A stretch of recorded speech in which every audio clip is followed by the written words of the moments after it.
Միլիոնատերը հասնում է հիվանդանոց գտնում իր վիրավոր մորն ու վախեցած մանուկ որդուն։ Նա հուսահատորեն աղաչում է. «Փրկիր մեզ։ Մեզ նրան մի վերադարձրու»։ Հարսը, որին նախկինում հրեշտակ էին համարում, թաքցնում էր դաժան միտք հրեշավոր ծրագիր։ Բայց երբ մորն ու մանուկին առանգում են, նա բացահայտում է, թե որքան հեռու կարող են տանել սերն ու ատելությունը։ Եթե այս պատմությունը ձեզ հետաքրքրեց, մի մոռացեք բաժանորդագրվել մեր ալիքին, ասեք մեզ, թե որ քաղաքից եք մեզ դիտում, իսկ մենք շարունակեցինք։ Խոստանում եմ, սա կլինի լավագույն պատմությունը, որ երբել լսել եք ձեր կյանքում։ Այդ հունիսյան առավոտյան երանի վրա հորդառատ անձր էր տեղում։ Արմեն Մարտիրոսյանը իր 32-րդ հարկի գրասենյակում էր, վերանայում էր պայմանագրերն ու աղյուսակները, երբ հեռախոսը զանգեց։ Գրեթե առավոտյան ժամը 3-ն էր։ Նա նայեց լուսավորված էկրանին, տեսավ Էրեբունի բժշկական կենտրոնի համարը։ Նրա սիրտը սկսեց արագ բաբախել, նույնիսկ մինչ պատասխանելը։ Մյուս կողմից բժշկի ձայնը ուղիղ էր, բայց սուսպ։ Տիկին Անահիտը, նրա մայրը, շտապօգնության բաժանմունք էր ընդունվել ուժեղ ցավերով, ծայրահեղ հյուծվածության նշաններով։ Իսկ փոքրիկ Գաբրիելը, նրա ընդամենը 2 տարեկան որդին, նրա հետ էր, վախեցած անդադար լաց էր լինում։ Արմենը նույնիսկ հեռախոսը նորմալ չանջատեց։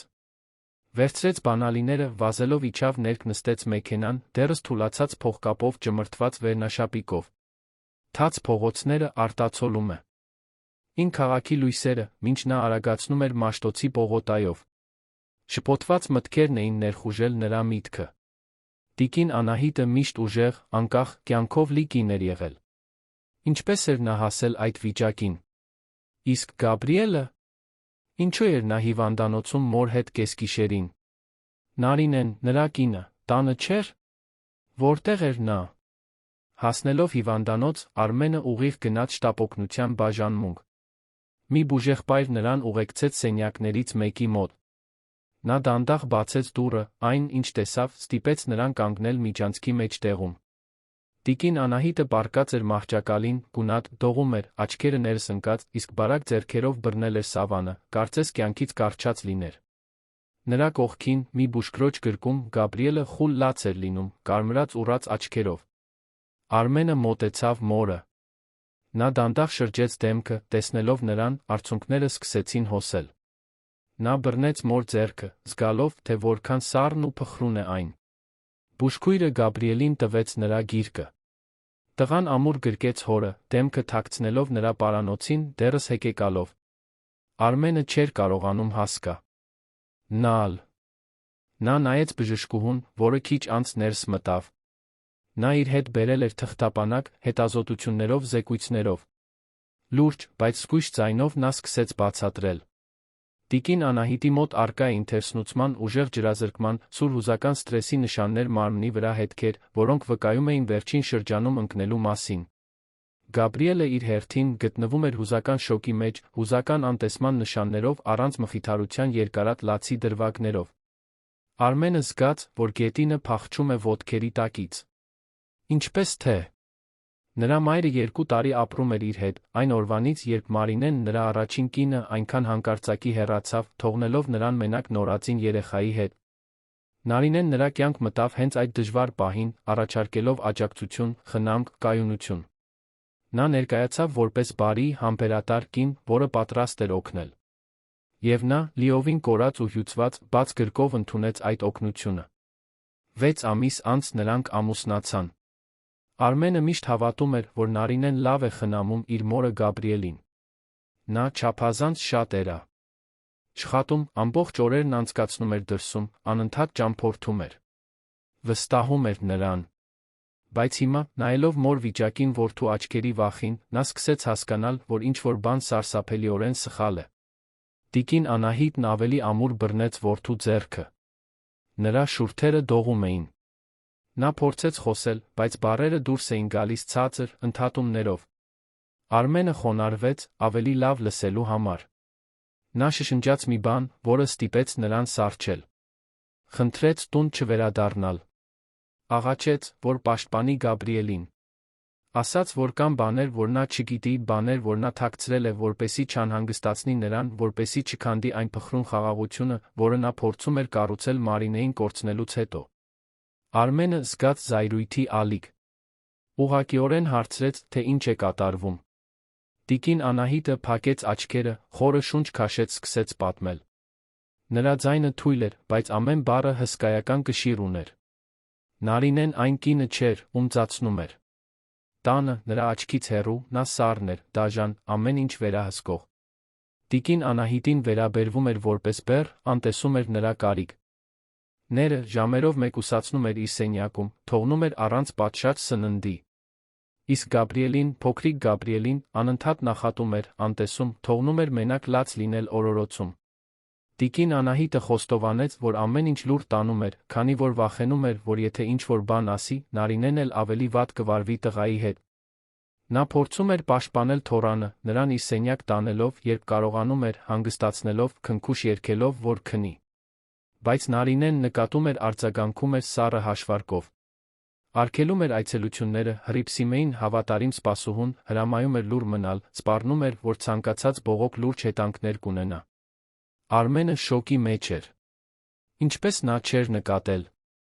Ինչպես էր թույլ տվել, որ դա տեղի ունենա հենց իր հարկի տակ։ Նա զգուշությամբ գրկեց մորը, զգալով նրա փխրուն մարմնի դողը։ Գաբրիելը շարունակում էր կառչել նրանից, կարծես իմանար, որ վերջապես ապահով է։ Բժշկուհին առաջարկեց, որ տիկին Անահիտը մնա հիվանդանոցում հսկողության բուժման համար։ Արմենը անմիջապես համաձայնվեց։ Նա խնդրեց, որ Գաբրիելին զննի մանկական հոգեբան։ Նա այնտեղից դուրս չէր գա, մինչ համոզված չլիներ, որ երկուսն էլ լավ են։ Մինչ սպասում էր լրացուցիչ հետազոտությունների արդյունքներին, Արմենը զանգահարեց տուն։ Նարինեն պատասխանեց երրորդ զանգին, քնաթաթախ զայրացած ձայնով։ Հարցրեց, թե որտեղ է նա, ինչու է անհետացել կեսգիշերին։ Արմենը զսպելով զայրույթը, ասաց միայն, որ իր մայրն ու Գաբրիելը հիվանդանոցում են, որ նա պետք է անմիջապես գա այնտեղ։ Նարինեն տատանվեց։ Հարցրեց, թե ինչ է պատահել։ Արմենը չպատասխանեց։ Պարզապես կրկնեց, որ նա պետք է գա։ Անջատեց, մինչ նա կկարողանար էլի ինչ-որ բան ասել։ 40 րոպե անց Նարինեն հասավ հիվանդանոց։ Նա անթերի հագնված էր, շպարված, մազերը հարդարված։ Հանգիստ էր թվում, բայց Արմենը ինչ-որ բան նկատեց նրա աչքերում։ Անհանգստության, գուցե վախի մի փայլ։ Նա մոտեցավ, փորձեց գրկել նրան, բայց նա հետ քաշվեց։ Ուղղակիորեն հարցրեց, թե ինչ է պատահել իր մոր որդու հետ։ Նարինեն զարմացած անհանգիստ տեսք ընդունեց։ Ասաց, որ ոչինչ չգիտի, որ տիկին Անահիտը լավ էր, երբ ինքը գնացել էր քնելու, որ Գաբրիելը անգիստ էր քնել։ Արմենը նայեց նրան։ Ապա հարցրեց, թե ինչու է իր մայրը այդ վիճակում, ինչու է Գաբրիելը սարսափած։ Նարինեն հայացքը փախցրեց։ Սկսեց անորոշ արդարացումներ բերել։ Ասաց, որ տիկին Անահիտը համառ է, որ օգնություն չի ընդունում, որ պնդում է ամեն ինչ ինքնուրույն անել, վերջում վնասվում է։ Ինչ վերաբերում է Գաբրիելին, նա պնդեց, որ նա դժվար երեխա է, որ ամեն ինչից լաց է լինում, որ ինքն անում է հնարավորը, բայց դժվար է այդքան զգայուն երեխայի հետ։ Արմենը զգաց, որ զայրույթը պայթում է իր ներսում։ Բայց զսպեց իրեն։ Հակամարտության ժամանակը չէր։ Ժամանակն էր պաշտպանել նրանց, ում սիրում էր։ Ասաց Նարինեին, որ կմնա հիվանդանոցում մոր որդու հետ, որ նա կարող է վերադառնալ տուն։ Նարինեն փորձեց վիճել, բայց նա վճռական էր։ Նա հեռացավ, բայց գնալուց առաջ մի պահ նայեց տիկին Անահիտին։ Դա սառը, սպառնալից հայացք էր։ Արմենը տեսավ։ Եվ դա հաստատեց ամեն ինչ։ Հաջորդ ժամերին Արմենը մնաց մոր կողքին։ Գաբրիելը վերջապես քնեց նրա գրկում, հյուծված։ Տիկին Անահիտը հանգստացնող դեղերի տակ հանգստանալով մի փոքր ավելի լավ էր թվում։ Արմենը օգտվեց լռությունից, մտածելու համար։ Ինչպես էր այդքան գույր եղել։ Ինչպես չէր նկատել նշանները։ Նա հիմա հիշում էր փոքր մանրամասներ, որոնք անտեսել էր։ Տիկին Անահիտը նիհարում էր, Գաբրիելն ավելի ու ավելի լուռ էր դառնում, Հռիփսիմեն միշտ գլխի կոր էր, խուսափում էր նրա աչքերին նայելուց։ Հռիփսիմե։ Նա պետք է խոսեր նրա հետ։ Վերցրեց բջջայինը, զանգահարեց տուն։ Հռիփսիմեն պատասխանեց տատանվող ձայնով։ Արմենը ուղիղ հարցրեց։ Հարցրեց ճշմարտությունն այն մասին, թե ինչ է կատարվում այդ տանը։ Հռիփսիմեն սկսեց լաց լինել մյուս կողմից։ Ասաց, որ ուզում էր ավելի շուտ պատմել, բայց վախենում էր։ Նարինեն անընդհատ սպառնում էր նրան։ Ասում էր, որ եթե նա բերանը բացի, կստիպի Արմենին աշխատանքից ազատել իրեն, կկործանի իր համբավը, որ ոչ ոք իրեն չի հավատա։ Հռիփսիմեն թափեց ամբողջ սիրտը։ Պատմեց այն անգամների մասին, երբ Նարինեն ժամերով փակում էր տիկին Անահիտին սենյակում։ Ճիչերի մասին, որ նա բարձրացնում էր Գաբրիելի վրա, երբ նա լաց էր լինում։ Թե ինչպես էր ամեն ինչ շահարկում, որպեսի կատարյալ թվա, երբ Արմենը մոտ էր։ Թե ինչպես էր ստիպում Հռիփսիմեին ստել, թաքցնել, ծածնել, թե ամեն ինչ կարգին է։ Արմենը շնորհակալություն հայտնեց Հռիփսիմեին, խնդրեց, որ հանգիստ լինի։ Ասաց, որ դրանում իր մեղքը չկա, որ ինքը կլուծի ամեն ինչ։ Անջատեց հեռախոսը, մնաց այնտեղ, նստած հիվանդանոցի այդ անհարմար աթոռին, որդուն գրկած նայելով քնած մորը։ Զգաց մեղքի, զայրույթի, վճռականության խառնուրդ։ Նա ձախողվել էր։ Բայց հիմա նա այլևս չէր ձախողվի։ Երբ օրը բացվեց, Արմենն արդեն ծրագիր ուներ։ Առաջինը՝ ապահովել, որ տիկին Անահիտն ու Գաբրիելը ապահով լինեն։ Երկրորդը՝ պարզել, թե ով է իրականում Նարինեն։ Որովհետև ինչ-որ բան նրան հուշում էր, որ այդ կատարյալ դիմակի հետում շատ ավելին կա։ Հիվանդանոցի սոցիալական աշխատողը հայտնվեց առավոտյան։ Միջին տարիքի մի կին էր, ուշադիր հայացքով, վճռական ձայնով։ Նա ներկայացավ որպես բժշկուհի Սիրանուշ, ասաց, որ պետք է խոսի նրա հետ իրավիճակի մասին։ Արմենը նրան ուղեկցեց առանձին սենյակ։ Գաբրիելը շարունակում էր քնել, այժմ այն մահճակալում, որը բուժանձնակազմը տրամադրել էր։ Բժշկուհի Սիրանուշը ուղիղ խոսեց։ Բացատրեց, որ նման բքերը նուրբ են, անհրաժեշտ է խորապես հետաքննել։ Հարցրեց տան առօրյայի, Նարինեի մասին, թե ինչպես է ամեն ինչ սկսվել։ Արմենը պատմեց ամեն ինչ։ Խոսեց Մարինեի մահվան, Նարինեին հանդիպելու, նրա կյանք այդքան արագ արդյունավետ մտնելու մասին։ Խոսեց այն մասին, թե ինչպես ինքը, սկով աշխատանքով կուրացած, լիովին վստահել է նրան։ Բժշկուհի Սիրանուշը ամեն ինչ գրի էր առնում։ Վերջում նա առաջարկեց, որ Արմենը դիմի ընտանեկան իրավունքի մասնագիտացված փաստաբանի։ Նա խորհուրդ տվեց, որ նա տանը թաքնված տեսախցիկներ տեղադրի, եթե ընտանիքի հետ վերադառնա այնտեղ։ Եվ ամենակարևորը, որ տիկին Անահիտին Գաբրիելին հեռու պահի Նարինեից, մինչ ամեն ինչ պարզվի։ Արմենը համաձայնվեց ամեն ինչի հետ։ Այդ սենյակից դուրս եկավ եռացող մտքերով։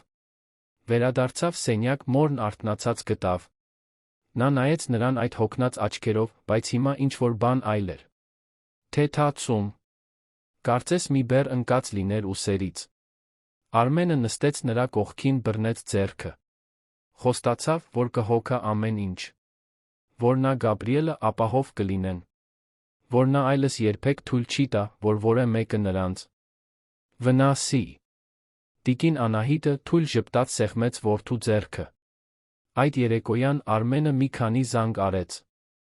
Նախ իր անձնական փաստաբանին, բժիշկ Հակոբ Մուրադյանին, փորձառու զուսպ մարդու։ Բացատրեց իրավիճակը, խորհուրդ խնդրեց։ Բժիշկ Հակոբը հստակ էր։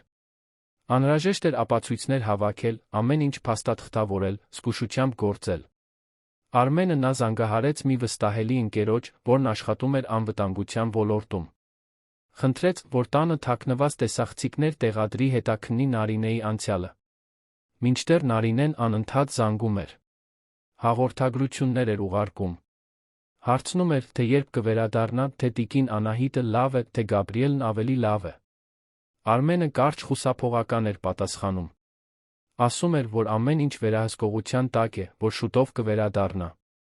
Բայց մանրամասներ չէր տալիս։ Օրվա վերջում Արմենը զանգ ստացավ Դավիթից, անվտանգության ընկերոջից։ Նա սկսել էր հետաքննել Նարինեին, արդեն նախնական տեղեկություններ ուներ։ Առաջարկեց անձամբ հանդիպել։ Արմենը խնդրեց Հռիփսիմեին մի քանի ժամով մնալ հիվանդանոցում տիկին Անահիտի Գաբրիելի հետ, դուրս եկավ Դավիթի հետ հանդիպելու։ Նրանք հանդիպեցին կենտրոն թաղամասի մի զուսպ սրճարանում։ Դավիթը բացեց նոութբուքը, սկսեց ցույց տալ, թե ինչ է պարզել։ Նարինեն այն մարդը չէր, ում ծածնում էր։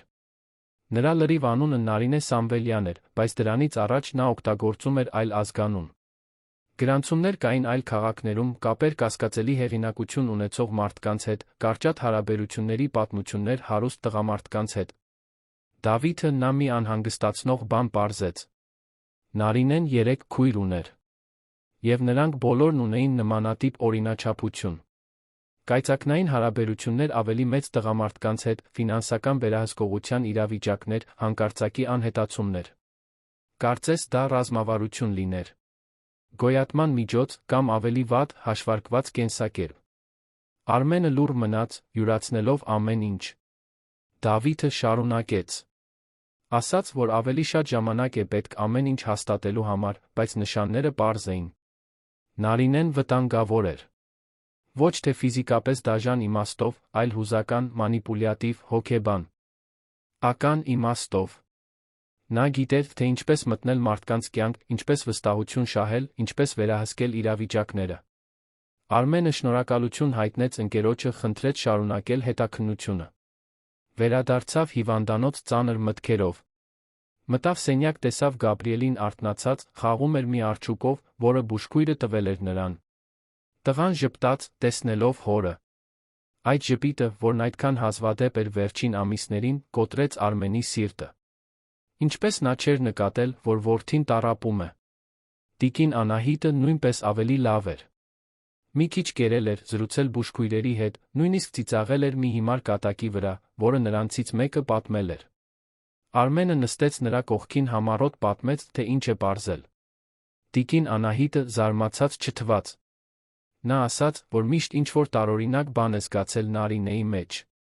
Բարությամբ քողարկված սառնություն։ Ամեն ժեստի հետում մի հաշվարկ։ Արմենը հարցրեց, թե ինչու նա ոչինչ չի ասել ավելի շուտ։ Տիկին Անահիտը հոգոց հանեց։ Ասաց, որ փորձել է, մի քանի անգամ, նրբանկատորեն։ Բայց Արմենն այնքան կորած էր, այնքան կենտրոնա։ Ցած սուգն ու աշխատանքը հաղթահարելու վրա, որ չի ուզեցել լսել։ Եվ հետո, երբ հասկացել է, որ Նարինեն ամեն ինչի վրա վերահսկողություն ունի, վախեցել է։ Վախեցել է, որ խոսելով, ամեն ինչ ավելի կվատանա։ Արմենը գրկեց մորը, ներողություն խնդրեց։ Ներողություն, որ չի տեսել, որ չի պաշտպանել, որ այդքան բացակա է եղել։ Տիկին Անահիտը շոյեց որդու դեմքը, ասաց, որ հիմա ժամանակն է առաջ շարժվելու։ Գաբրիելին պաշտպանելու։ Վերակառուցելու։ Այդ գիշեր Արմենը քնեց մոր մահճակալի կողքի բազկաթոռին, իսկ Գաբրիելը պառկած էր հատակին, ինքնաշեն ներքնակի վրա։ Ամիսներ շարունակ առաջին անգամ նա զգաց, որ ճիշտ բան է անում։ Որ ներկա է։ Որ պաշտպանում է նրանց, ովքեր իսկապես կարող են։ Բայց նա գիտեր, որ դա միայն սկիզբն է։ Նարինեն հեշտությամբ չէր հանձնվի։ Նա ժամանակ, էներգիա, ռազմավարություն էր ներդրել այդ հարաբերության մեջ։ Եվ նրա նման մարդիկ չեն ընդունում վերահսկողությունը կորցնելը առանց պայքարի։ Արմենը նայեց հիվանդանոցի պատուհանից։ Երան քաղաքը, հսկայական ու քաոսային, շարունակում էր պտտվել դրսում։ Միլիոնավոր կյանքեր, միլիոնավոր պատմ։ Ուչուններ։ Եվ այնտեղ, այդ հիվանդանոցային սենյակում, սկսվում էր իր սեփական ճակատամարտը։ Ճակատամարտ ոչ թե աշխարհի դեմ, այլ այն ստվերների դեմ, որոնք ինքն էր թույլ տվել մտնել իր կյանք։ Նա վերցրեց բջջայինը, հաղորդագրություն գրեց փաստաբանին։ Պետք է սկսել բաժանման գործընթացը։ Բայց դրանից առաջ պետք էր ապահովել իր ընտանիքի անվտանգությունը։ Բժիշկ Հակոբը արագ պատասխանեց։ Ասաց, որ արդեն ամեն ինչ պատրաստում է, որ հաջորդ առավոտյան կհանդիպեն։ Արմենը դրեց բջջայինը, փակեց աչքերը։ Գիտեր, որ հաջորդ օրերը դժվար կլինեն։ Գիտեր, որ պետք է դիմակայի Նարինեին, որ պետք է գործ ունենա բացահայտումների հետ, որոնք գուցե նախընտրեր չիմանալ։ Բայց հիմա նա այլս մենակ չէր։ Ուներ իր մորը։ Ուներ Գաբրիելին։ Եվ ուներ մի մարդու վճռականություն, որը վերջապես արթնացել էր։ Կողքի սենյակում մի բուժքույր իր գրառումներն էր անում։ Միջանցքում հիվանդանոցը հետում էր իր գիշերային ռիթմին։ Եվ դրսում, երանի որ է միտեղ, Նարինեն ծրագրում էր իր հաջորդ քայլերը։ Որովհետև նրա համար դա վերջը չէր։ Դա ընդամենը ռազմավարության փոփոխություն էր։ Նա միշտ շատ լավ էր հարմարվում։ Առավոտը եկավ մի երկչոտ արով, որը փորձում էր ճեղքել Երանի վրայի մոխրագույն ամպերը։ Արմենն արթնացավ պարանոցի ցավով, հիվանդանոցի բազկաթոռին վատ քնած գիշերվա արդյունք։ Գաբրիելը դեռ հանգիստ քնած էր, փաթաթված այն վերմակի մեջ, որը բուժքույրը բերել էր։ Տիկին Անահիտն արթուն էր, մտածկոտ արտահայտությամբ նայում էր պատուհանից։ Արմենը վեր կացավ, մոտեցավ նրան։ Հարցրեց, թե ինչպես է քնել։ Նա թույլ ժպտաց, ասաց, որ վաղուցվանից լավագույն գիշերն է եղել։ Ամիսներ շարունակ առաջին անգամ քնել էր առանց վախի։ Առանց զգոն մնալու, առանց անհանգստանալու, որ Գաբրիելը մենակ է լաց լինում մյուս սենյակում։ Բժիշկը մտավ առավոտյան զննում կատարելու։ Ասաց, որ տիկին Անահիտը լավ է արձագանքում բուժմանը, բայց կարող կլինի նրանց մի քանի օր հսկողության տակ պահել։ Արմենը անմիջապես համաձայնվեց։ Շտապելու կարիք չկար։ Կարևորն այն էր, որ նա լիովին ապաքինվի։ Նախաճաշից հետո, որն Արմենը պնդեց հենց այնտեղ անել մոր որդու հետ, նա զանգ ստացավ բժիշկ Հակոբ Մուրադյանից։ Փաստաբանը հիվանդանոցի նախասրահում էր։ Խնդրեց հանդիպել։ Արմենը խնդրեց Հռիփսիմեին, որը վաղ էր եկել, մնալ տիկին Անահիտի Գաբրիելի հետ, իջավ ներք զրուցելու։ Բժիշկ Հակոբը 60 անց մի տղամարդ էր, սպիտակ մազերով, նրբագեղ կեցվածքով, վճռական ձայնով։ Նա ողջունեց Արմենին ձեռքսեղմումով, առաջարկեց զրուցել ավելի առանձին վայրում։ Գնացին հիվանդանոցի սրճարան, նստեցին հեռավոր մի սեղանի մոտ։ Փաստաբանը անցավ գործին։ Ասաց, որ վերանայել է իրավիճակը, որ կարող է գործել զգուշությամբ խելացիորեն։ Նարինեն, ըստ Արմենի պատմածի, այն, ինչ արդեն սկսել էր հետաքննվել, ռազմավարական մտածողությամբ մարդ էր։ Հեշտ չէր լինի պարզապես նրան տնից դուրս հանել կամ ամուսնալուծության դիմել առանց հետանքների։ Անհրաժեշտ էր ամուր գործ կառուցել, ապացույցներ հավաքել, պաշտպանել գույքը, ամենակարևորը, ապահովել Գաբրիելի լիարժեք խնամակալությունը։ Արմենը ուշադիր լսում էր։ Բժիշկ Հակոբը բացատրեց, որ իրավաբանորեն Նարինեն Գաբրիելի նկատմամբ իրավունքներ չունի, քանի որ կենսաբանական մայրը չէ, որդեգրման գործընթաց չի եղել։ Բայց նա կարող էր պնդել լքվածության, իր կողմից անտես ման մասին, փորձել իրավիճակն իր օգտին օգտագործել։ Այդ պատճառով կարող էր ամեն ինչ փաստաթղթավորել։ Այն պայմանները, որոնցում գտնվել էին տիկին Անահիտն ու Գաբրիելը, Հռիփսիմեի պատմածները, բժշկական սոցիալական զեկույցները։ Փաստաբանը նա առաջարկեց, որ Արմենը խուսափի ուղղակի առճակատումներից, որ գործի սառնասրտությամբ, պլանավորմամբ։ Նարինեն չպետք է զգար, որ նա պատրաստվում է վերջնական բաժանման։ Կարող էր պահպանել նորմալության տեսքը, մինչ ամեն ինչ պատշաճ կերպով կկարգավորվեր։ Արմենը համաձայնվեց, թե գիտեր, որ դժվար կլինի նրա մոտ բնական ծածնել։ Զայրույթը, հիասթափությունը, դավաճանության զգացումը այրող զգացմունքներ էին նրա ներսում։ Բայց նա հասկացավ ռազմավարությունը։ Խոսքը վախկոտության մասին չէր, այլ պաշտպանության։ Պաշտպանություն մորը, որդուն, իրեն։ Բժիշկ Հակոբը տվեց փաստաթղթերի մի թղթապանակ։ Դրանք պայմանագրեր էին, որոնք Արմենը պետք է վերանայեր, լիազորագրեր, որպեսզի փաստաբանը կարողանա գործել իր անունից, համատեղ հաշիվների արգելափակման գույքի պաշտպանության հայտեր։ Արմենը ստորագրեց ամեն ինչ հենց այն։ Սրճարանի սեղանն օգտագործելով որպես հենարան։ Հրաժեշտ տալուց առաջ փաստաբանը նախազգուշացում արեց։ Ասաց, որ Արմենը պետք է պատրաստ լինի վատթարագույնին։ Նարինեի նման մարդիկ, երբ հասկանում են, որ կորցնում են վերահսկողությունը, կարող են անկանխատեսելի կերպով արձագանքել։ Ոչ պարտադիր ֆիզիկական ագրեսիայով, այլ հուզական մանիպուլյացիայով, շանտաժով, իրավիճակն իրենց օգտին շրջելու փորձերով։ Արմենը պետք է ուշադիր, զգոն լիներ։ Երբ բժիշկ Հակոբը հեռացավ, Արմենը մի քանի րոպե նստած մնաց այնտեղ, նայելով սրճարանի շարժմանը։ Մարդիկ մտնում ու դուրս էին գալիս, սուրճեր տանելով, հեռախոսով խոսելով, իրենց սովորական կյանքով ապրելով։ Նա նախանձեց այդ սովորականությանը, այդ պարզությանը։ Իր կյանքը, որն այդքան կազմակերպված վերահսկվող էր թվում, քողարկված քաոս էր դարձել։ Վերադարձավ սենյակ, գտավ Գաբրիելին, որը խաղում էր մի քանի խաղալիքներով, որոնք Հռիփսիմեն տնից բերել էր։ Տղան ավելի աշխույժ էր, ավելի ներկա։ Տիկին Անահիտը ժպիտով դիտում էր թոռանը։ Կարծես, այդ տնից, Նարինեից հեռու, բոլորը վերջապես կարող էին շնչել։ Արմենը լցրեց բջջայինը, տեսավ Նարինեից մի քանի հաղորդագրություն։ Նա հարցնում էր, թե երբ կվերադառնա, ասում էր, որ անհանգստացած է, որ կարոտում է իրեն։ Կար մի ավելի թարմ հաղորդագրություն ուղարկված մի քանի րոպե առաջ, որտեղ ասվում էր, որ կեսօրին կանցնի հիվանդանոց նրանց այցելելու։ Արմենը զգաց, որ ստամոքսը շրջվում է։ Բայց հիշեց փաստաբանի խոսքերը։ Չէր կարող բացահայտ թշնամանք ցուցաբերել։ Պատասխանեց չեզոք կերպով, ասելով միայն, որ այնտեղ կլինեն։ Տիկին Անահիտը նկատեց որդու դեմքի լարվածությունը։ Հարցրեց, թե ինչ է կատարվում։ Արմենը բացատրեց, որ Նարինեն կգա այցելության, որ կարող է, որ բոլորը բնական պահեն իրենց։ Տիկին Անահիտը գլխով արեց, բայց նա տեսավ, որ վախը վերադառնում է նրա աչքերին։ Արմենը բռնեց մոր ձեռքը, հավաստիացրեց, որ ոչինչ չի պատահի։ Որ ինքն այնտեղ կլինի ամբողջ ընթացքում։ Ժամը 3-ին Նարինեն ժամանեց։ Նա սենյակ մտավ բարի ժպիտով, ձեռքին ծաղիկների փունջ քաղցրավենիքով տոպրակ։ Կեղծ անհանգստությամբ ողջունեց տիկին Անահիտին, հարցրեց, թե ինչպես է նա։ Տիկին Անահիտը զուսպ պատասխանեց, շնորհակալությունը։ Այտնելով ծաղիկների համար։ Այնուհետ Նարինեն շրջվեց դեպի Գաբրիելը։ Փորձեց նրան գրկել, բայց տղան կառչեց Արմենից, դեմքը թաքցնելով։ Նարինեն հիասթափությունը քողարկեց ստիպված ծիծաղով։ Մեկնաբանեց, որ Գաբրիելը օտարսունում է ամեն ինչ, որ դա նորմալ է հիվանդանոցում գիշերելուց հետո։ Արմենը դիտում էր նրա ամեն շարժումը, ամեն խոսքը, ամեն ժեստը։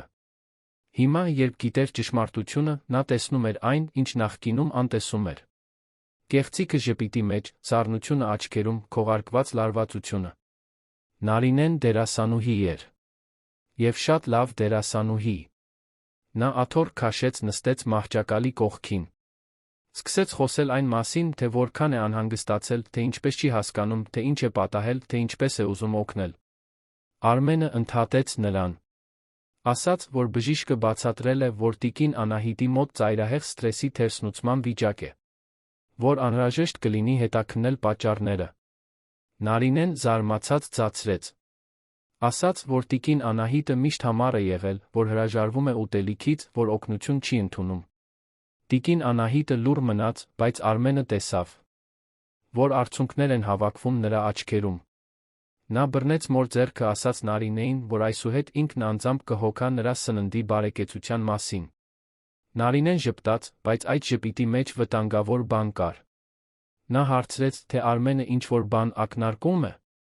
թե ինչ-որ բանի համար իրեն է մեղադրում։ Արմենը ձայնը հանգիստ պահեց։ Ասաց, որ ոչ ոքի չի մեղադրում, պարզապես ապահովում է, որ իր մայրն ու որդին ստանան անհրաժեշտ խնամքը։ Մթնոլորտը լարվեց։ Նարինեն արագ փոխեց թեման։ Հարցրեց, թե երբ են նրանք տուն վերադառնալու։ Արմենն ասաց, որ տիկին Անահիտս մի քանի օր կմնա հսկողության տակ, որ ինքը կմնա հիվանդանոցում նրա հետ։ Նարինեն պնդեց։ Ասաց, որ դրա կարիքը չկա, որ Հռիփսիմեն կարող է մնալ, որ նա պետք է հանգստանա, աշխատի, հոգա իր գործերը։ Արմենը վճռական էր։ Ասաց, որ իր գործերը կարող են սպասել,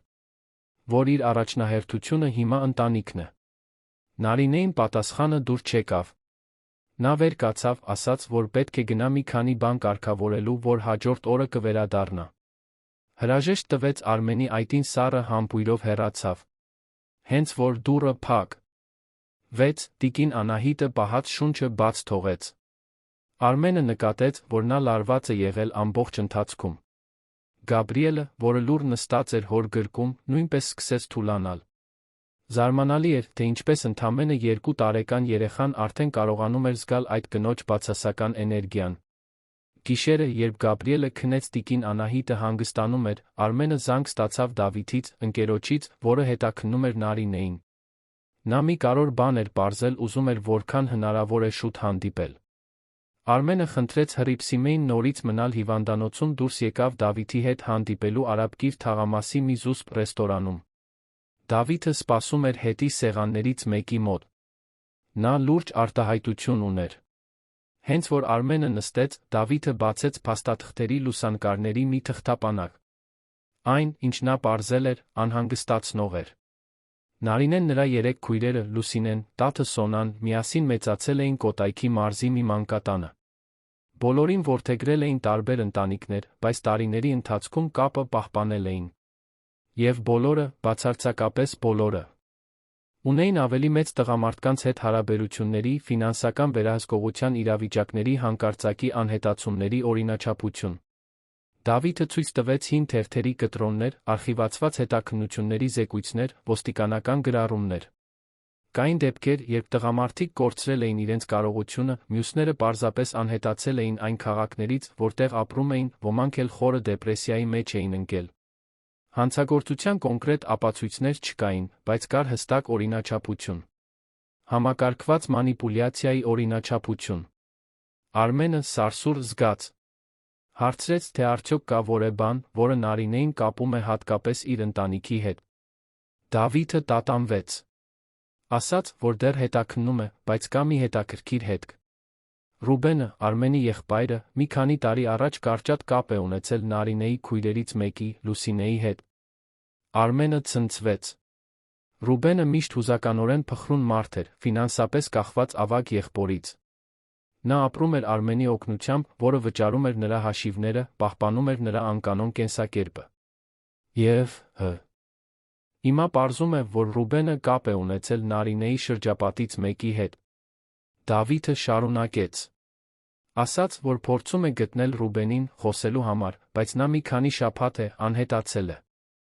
Արմենը զգաց այդ տեղեկության ծանրությունը։ Կարող էր Ռուբենը ներգրավված լինել այս ամենի մեջ։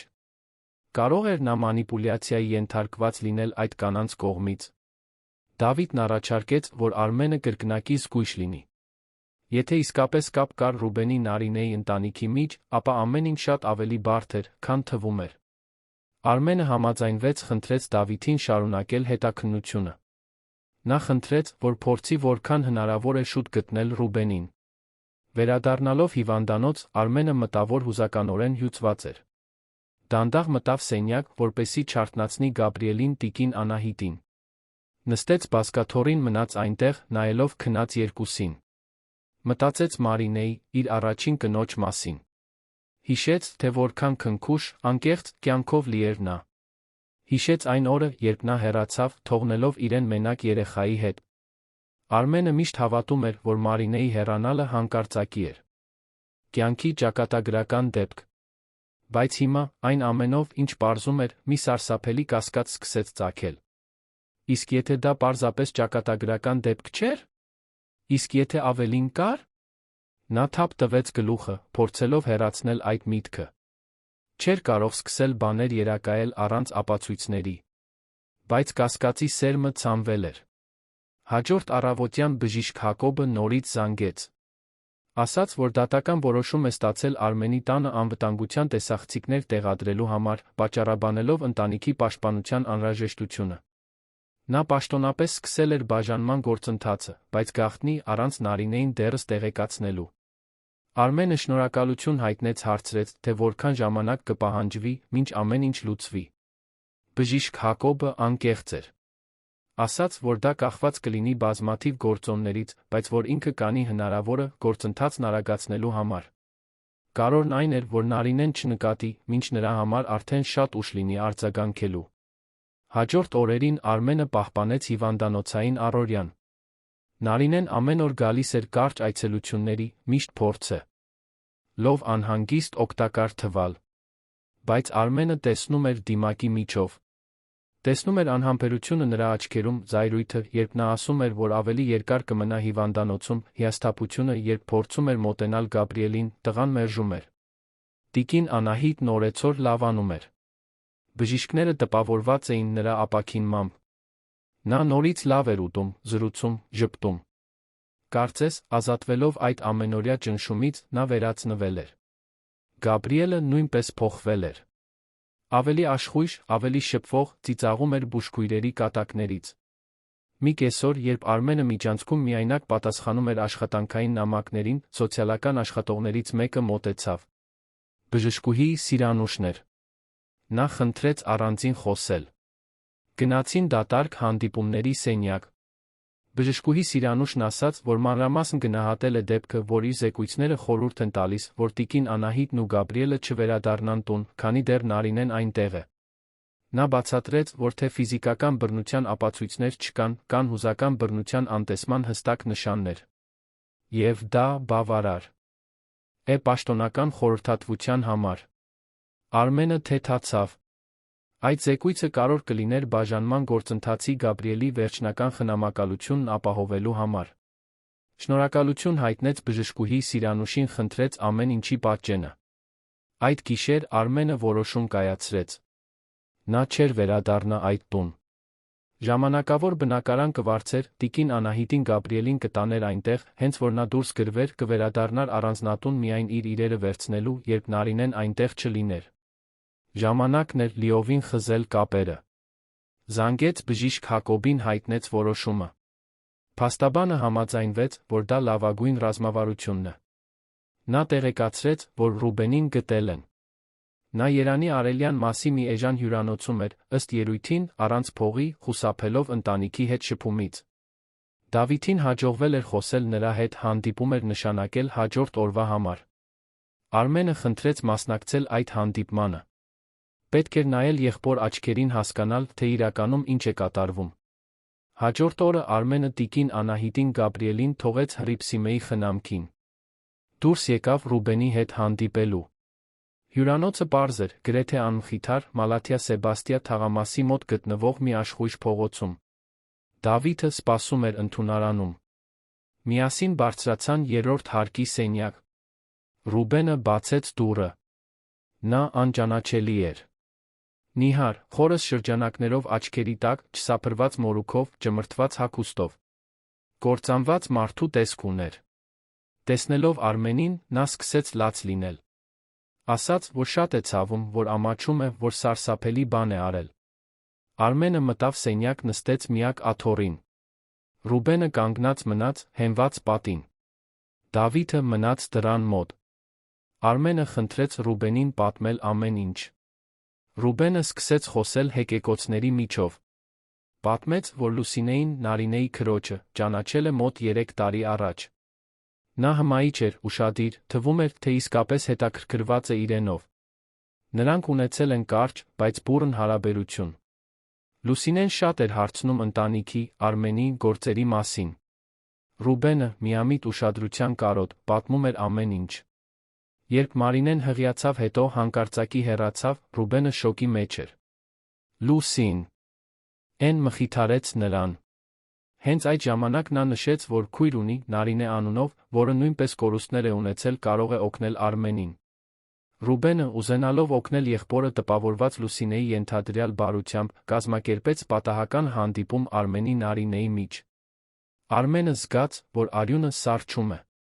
Ամեն ինչ պլանավորված էր եղել ի սկզբանե։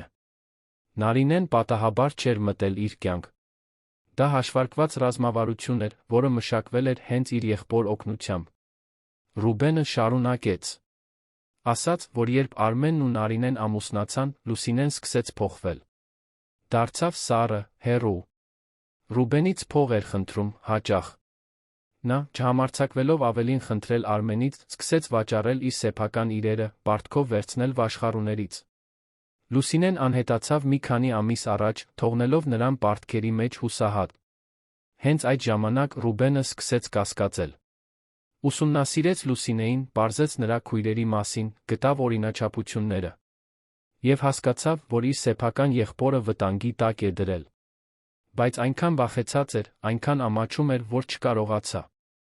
պատմել։ Փախավ, թաքնվեց, փորձեց անհետանալ։ Արմենը փորձում էր յուրացնել ամեն ինչ։ Իր սեփական եղբայրը, թեկուզ անգիտակցաբար, դարձել էր այդ մղձավանջի մուտքի դուռը։ Բայց նայելով Ռուբենին, տեսնելով նրա վիճակը, Արմենը հասկացավ, որ նա նույնպես զոհ է։ Սեփական թուլության զոհ, այո, բայց այնուամենայնիվ զոհ։ Արմենը վեր կացավ, մոտեցավ եղբորը։ Ռուբենը սպասում էր զայրույթի, մեղադրանքի, մերժման։ Բայց Արմենը գրկեց նրան։ Ասաց, որ հասկանում է, որ չի մեղադրում նրան, որ նրանք միասին կլուծեն դա։ Ռուբենը արցունքների մեջ խորտակվեց եղբոր գրկում։ Դավիթը լուր դիտում էր ամեն ինչ։ Այդ պահից հետո նա առաջարկեց, որ Ռուբենը պաշտոնապես համագործակցի հետաքննության հետ, որ ամեն ինչ պատմի իշխանություններին, որ օգնի գործ կառուցել Նարինեի նրա քույրերի դեմ։ Ռուբենը անմիջապես համաձայնվեց։ Արմենը Ռուբենին տարավ ավելի լավ հյուրանոց, վճարեց նրա կեցության համար, փող տվեց, որ սնվի հոգ տանի իրեն։ Նա հոգեբանի հետ հանդիպում նշանակեց։ Ռուբենը մասնագիտական օգնության կարիք ուներ։ Վերադառնալով հիվանդանոց այդ կեսօրին, Արմենը զգացմուն քների խառնուրդ էր զգում։ Զայրույթ, տխրություն, թեթացում, վճռականություն։ Բայց ամենից շատ զգում էր, որ վերջապես հասկանում է խնդրի մասշտաբը։ Եվ այդ հասկացողության հետ գալիս էր գործելու ուժը։ Տիկին Անահիտը հիվանդանոցից դուրս գրվեց մեկ շաբաթ անց։ Բժիշկները գոհ էին նրա ապաքինումից դուրս գրեցին նրան ամբուլատոր հսկողության խորհուրդներով։ Արմենը, հավատարիմ իր որոշմանը, մորը Գաբրիելին հետ չտարավ առանձնատուն։ Նա ընդարձակ բնակարան էր վարձել Դավթաշենում, հանգիստ ապահով թաղամասում, Նարինեի աչքից հեռու։ Բնակարանը 3 սենյակ ուներ, լայնարձակ հյուրասենյակ պատշգամբով շատ բնական լույսով։ Արմենը բուժքույր վարձեց, որպեսզի օրվա ընթացքում ուղեկցի տիկին Անահիտին, վստահելի դայակ, որին խորհուրդ էր տվել Հռիփսիմեն, որպեսզի օգնի Գաբրիելի հետ։ Նա անվտանգության տեսախցիկներ տեղադրեց բոլոր սենյակներում շենքի մուտքի մոտ։ Այլս ռիսկի չէր դիմի։ Նարինեն, իհարկե, լավ չընդունեց նորությունը։ Երբ Արմենը վերջապես տեղեկացրեց նրան, որ իրենք տուն չեն վերադառնալու, նա պայթեց։ Մի քանի անգամ զանգեց, զայրացած հաղորդ։ Ագրություններ ուղարկեց, բացատրություններ պահանջեց։ Արմենը հանգստություն պահպանեց։ Ասաց միայն, որ ժամանակի կարիք ունի մորը խնամելու ամեն ինչ կարգի բերելու համար։ Որ շուտով անձամբ կխոսեն։ Բայց Նարինեն հիմար չէր։ Նա հասկացավ, որ ինչ-որ բան փոխվել է։ Արմենը այլ էր։ Ավելի հեռու, ավելի վճռական, ավելի վերահսկող։ Եվ դա նրան զգոնացրեց։ Նարինեի նման մարդիկ սուր բնազդ ունեին զգալու, երբ խաղը պարտվում են։ Մի քանի օր անց Արմենը անսպասելի զանգ ստացավ։ Զանգողը մի կին էր, որը ներկայացավ որպես բժշկուհի Լիլիթ Ֆերոյան, դատաբժշկական փորձաքննությունների կենտրոնի ախտաբան։ Նա ասաց, որ պետք է խոսի նրա հետ մի նուրբ հարցի շուրջ, որը կապված է իր հանգուցյալ կնոջ Մարինեի հետ։ Արմենը զգաց, որ սիրտը սկսում է արագ բաբախել։ Հարցրեց, թե ինչի մասին է խոսքը։ Բժշկուհի Լիլիթը խնդրեց անձամբ հանդիպել։ Արմենը համաձայնվեց, պայմանավորվեցին հաջորդ օրվա համար։ Այդ գիշեր Արմենը հազիվ կարողացավ քնել։ Ախտաբանի խոսքերը արձագանքում էին նրա մտքում։ Ինչ կարող էր նա պարզել Մարինեի մասին։ Հնարավոր էր, որ իր ամենամութ կասկածները ճիշտ էին։ Հաջորդ օրը Արմենը գնաց դատաբժշկական կենտրոն, բժիշկ Հակոբի ուղեկցությամբ։ Բժշկուհի Լիլիթը նրանց ընդունեց իր սենյակում, ֆունկցիոնալ տարածքում, որտեղ դարակները լի էին թղթապանակներով, իսկ սեղանին համակարգիչ կար։ Նա միջին տարիքի կին էր, լուրջ հայացքով, պրոֆեսիոնալ կեցվածքով։ Բժշկուհի Լիլիթը սկսեց բացատրելով, որ իրեն դիմել է մի գործընկեր, որն աշխատում էր այն հիվանդանոցում, որտեղ մահացել էր Մարինեն։ Այդ գործընկերը վերանայում էր հին դեպքեր, երբ անհամապատասխանություններ էր գտել Մարինեի մահվան եզրակացության մեջ։ Անհանգստացած, նա խնդրել էր բժշկուհի Լիլիթին վերագնահատել դեպքը։ Արմենը լարված էր։ Բժիշկ Հակոբը նշումներ էր անում։ Բժշկուհի Լիլիթը շարունակեց։ Բացատրեց, որ այն ժամանակ Մարինեի մահվան պատճառը գրանցվել էր որպես հղիության ընթացքում առաջացած բարդություններ, ողբերգական, բայց ոչ հազվադեպ դեպք։ Սակայն վերանայելով արխիվացված տոքսիկոլոգիական հետազոտությունները, նա մի տագնապալի բան էր գտել։ Կային նյութերի հետքեր, որոնք չպետք է լինեին առողջ հղի կնոջ օրգանիզմում։ Նյութեր, որոնք կուտակային չափ աբաժիններով կարող էին առաջացնել այն ախտանիշները, որոնք Մարինեն ունեցել էր մահանալուց առաջ։ Աստիճանական թուլություն, մշտական սրտխառնոց, մտքի խառնաշփոթ, հանկարծակի կոլապս։ Արմենը զգաց, որ աշխարհը նորից փլվում է։ Հարցրեց, թե արդյոք դա նշանակում է այն, ինչ ինքը մտածում է։ Բժշկուհի Լիլիթը տատանվեց, զգուշորեն ընտրելով բառերը։ Ասաց, որ չի կարող կատեգորիկ որևէ բան հաստատել առանց ավելի խորը հետաքննության, բայց նշանները հուշում էին դիտավորյալ աստիճանական թունավորման մասին։ Բժիշկ Հակոբը միջամտեց։ Հարցրեց, թե հնարավոր կլինի վերջնական վերլուծություն կատարել։ Բժշկուհի Լիլիթն ասաց, որ այո, բայց անհրաժեշտ կլինի դատական թույլտվություն դիահերձման նոր հետազոտությունների համար։ Բժիշկ Հակոբը հավաստիացրեց, որ ամեն ինչ կկազմակերպի։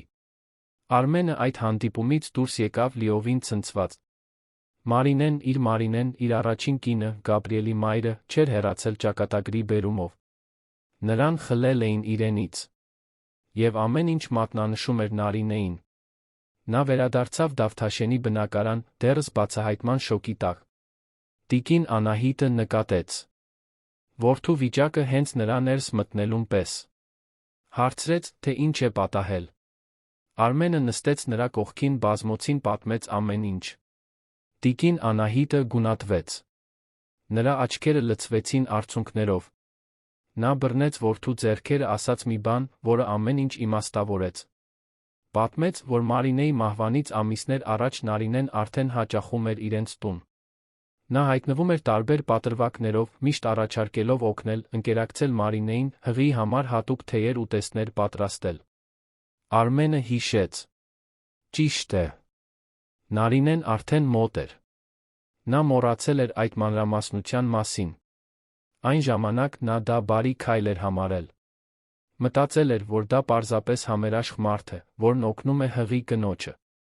Բայց հիմա, իմանալով ամեն ինչ, հասկանում էր, որ դա ծրագրի մի մասն էր։ Տիկին Անահիտը շարունակեց.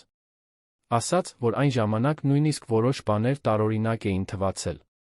Մարինեն բողոքում էր ուտելիքի տարօրինակ համերից, ավելի թույլ զգալուց որոշ ուտելիքներից հետո, որոնք Նարինեն էր պատրաստում։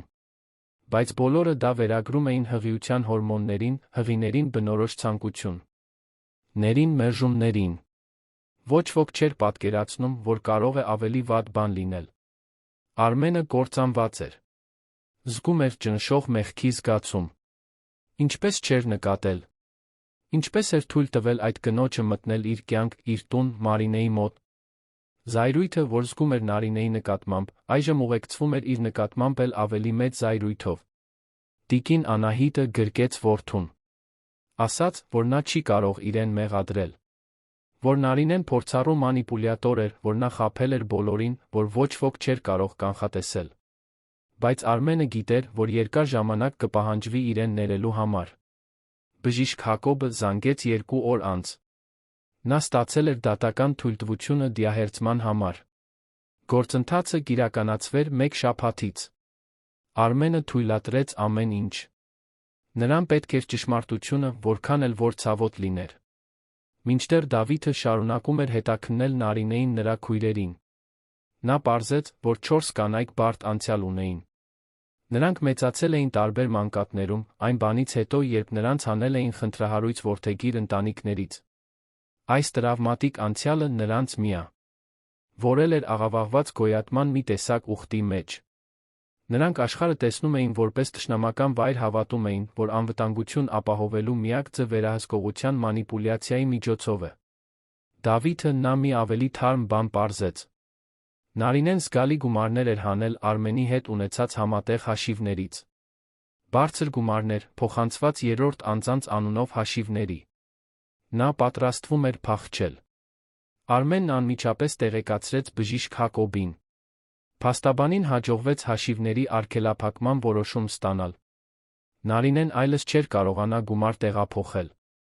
Դա նրան կզայրացներ, բայց նա խոցելի կդարձներ։ Դիահերձման օրը Արմենը գերեզմանատուն չգնաց։ Չէր կարողանա դիմանալ։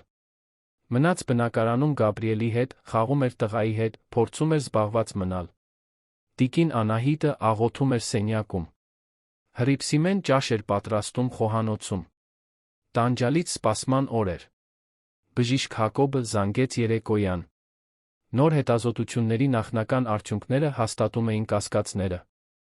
Մարինեն թունավորվել էր աստիճանաբար դիտավորյալ։ Քրեական հետաքննությունը աշտոնապես կվերաբացվեր։ Եվ Նարինեին կկանչեին հարցաքննության։ Արմենն անջատեց հեռախոսը, մնաց այնտեղ, կանգնած հյուրասենյակի մեջտեղում, զգալով այդ հաստատման ծանրությունը։ Մարինեն պարտադիր չէր, որ հեռանար։ Գաբրիելը պարտադիր չէր, որ մեծանար առանց մոր։ Ամեն ինչ կարող էր այլ լինել, եթե չլիներ Նարինեն։ Հաջորդ առավոտյան 2 ոստիկան գնացին առանձնատուն, Նարինեին ծանուցագիր տալու։ Նա նրանց ընդունեց զարմացած, վրդովված։ Երբ իմացավ, թե ինչի մասին է խոսքը, փորձեց պահպանել հանգստությունը, բայց տեսանելիորեն ցնցված էր։ Նրան տարան ոստիկանություն, հարցաքննության։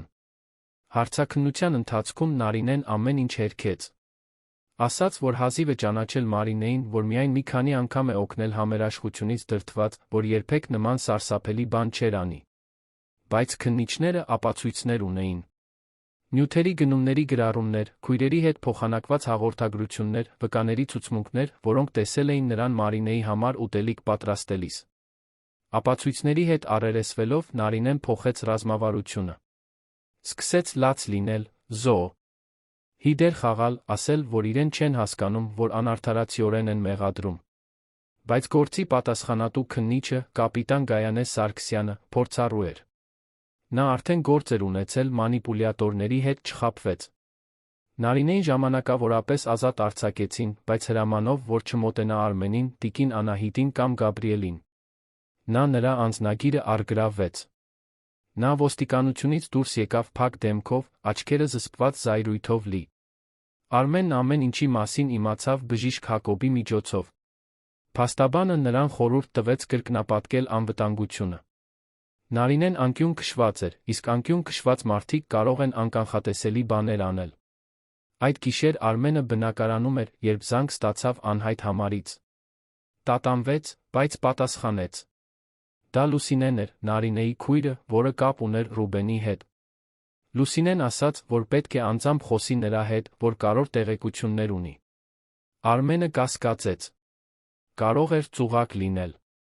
Բայց Լուսինեն պնդեց, ասելով, որ ուզում է քավել իր մեղքը, որ այլս համաձայն չէ այն ամենի հետ, ինչ անում են քույրերը, որ վախեն։ Ում է, թե ինչ կարող է անել Նարինեն։ Արմենը խորհրդակցեց բժիշկ Հակոբի Դավիթի հետ։ Որոշեցին ընդունել հանդիպումը, բայց բոլոր նախազգուշական միջոցներով։ Դա կլիներ հանրային վայրում, ցերեկը, Դավիթի մասնավոր անվտանգության աշխատակցի հեռվից ուղեկցությամբ։ Հանդիպումը նշանակվեց Սայաթ Նովայի պողոտայի մի սրճարանում։ Լուսինեն ճիշտ ժամանակին ժամանեց։ Նա փխրուն տեսքով կին էր, կարճ շիկահեր մազերով, բաց գույնի աչքերով։ Վախեցած տեսք ուներ։ Արմենը նստեց նրա դիմաց։ Լուսինեն սկսեց արագ խոսել, կարծես վախենում էր կորցնել քաջությունը։ Պատմեց, որ 4 քույրերը տարիներ առաջ ուխտ են կապել։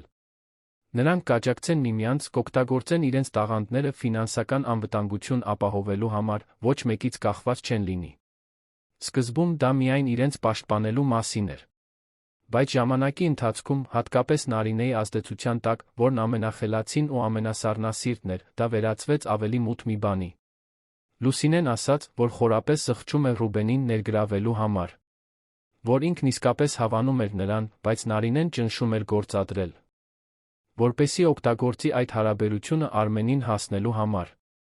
Լուսինեն խոստովանեց, որ միշտ իմացել է Նարինեի ծրագրի մասին Մարինեի հետ, բայց քաջություն չի ունեցել բողոքելու։ Վախենում էր քրոջից, վախենում էր հետանքներից։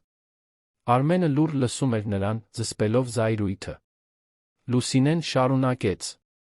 Ասաց, որ հիմա Նարինեն հուսահատված է։ Որ նա կորցրել է իրավիճակի վերահսկողությունը, ինչ-որ բան է ծրագրում։ Լուսինեն հստակ չգիտեր, թե ինչ, բայց բավականաչափ լավ էր ճանաչում քրոջը, որպեսզի իմանա, որ դա վտանգավոր կլինի։ Արմենը հարցրեց, թե Լուսինեն պատրաստ է վկայություն տալ Նարինեի դեմ։ Լուսինեն տատանվեց։ Ասաց, որ այո, բայց պաշտպանության կարիք կունենա։ Արմենը հավաստիացրեց, որ կկազմակերպի։ Հեռախոսով կանչեց բժիշկ Հակոբին, բացատրեց իրավիճակը։ Փաստաբանն ասաց, որ կկապվի գործի պատասխանատու քննիչի հետ, կկազմակերպի ամեն ինչ։ Լուսինեն սրճարանից դուրս եկավ Դավիթի անվտանգության աշխատակցի ուղեկցությամբ։ Արմենը մնաց այնտեղ նստած, յուրացնելով ամեն ինչ։ Հյուծված էր։ Ֆիզիկապես հուզականորեն հյուծված։ Բայց գիտեր, որ հիմա չի կարող հանձնվել։ Մոտ էր այդ մղձավանջը մեկընդմիշտ ավարտելուն։ Հաջորդ օրերին հետաքննությունը արագ առաջ ընթացավ։ Լուսինեի վկայությամբ նոր մանրամասներ բացահայտվեցին։ Հաղորդագրություններ վերականգնվեցին, ֆինանսական գործարքներ հետագծվեցին, վկաներ գտնվեցին։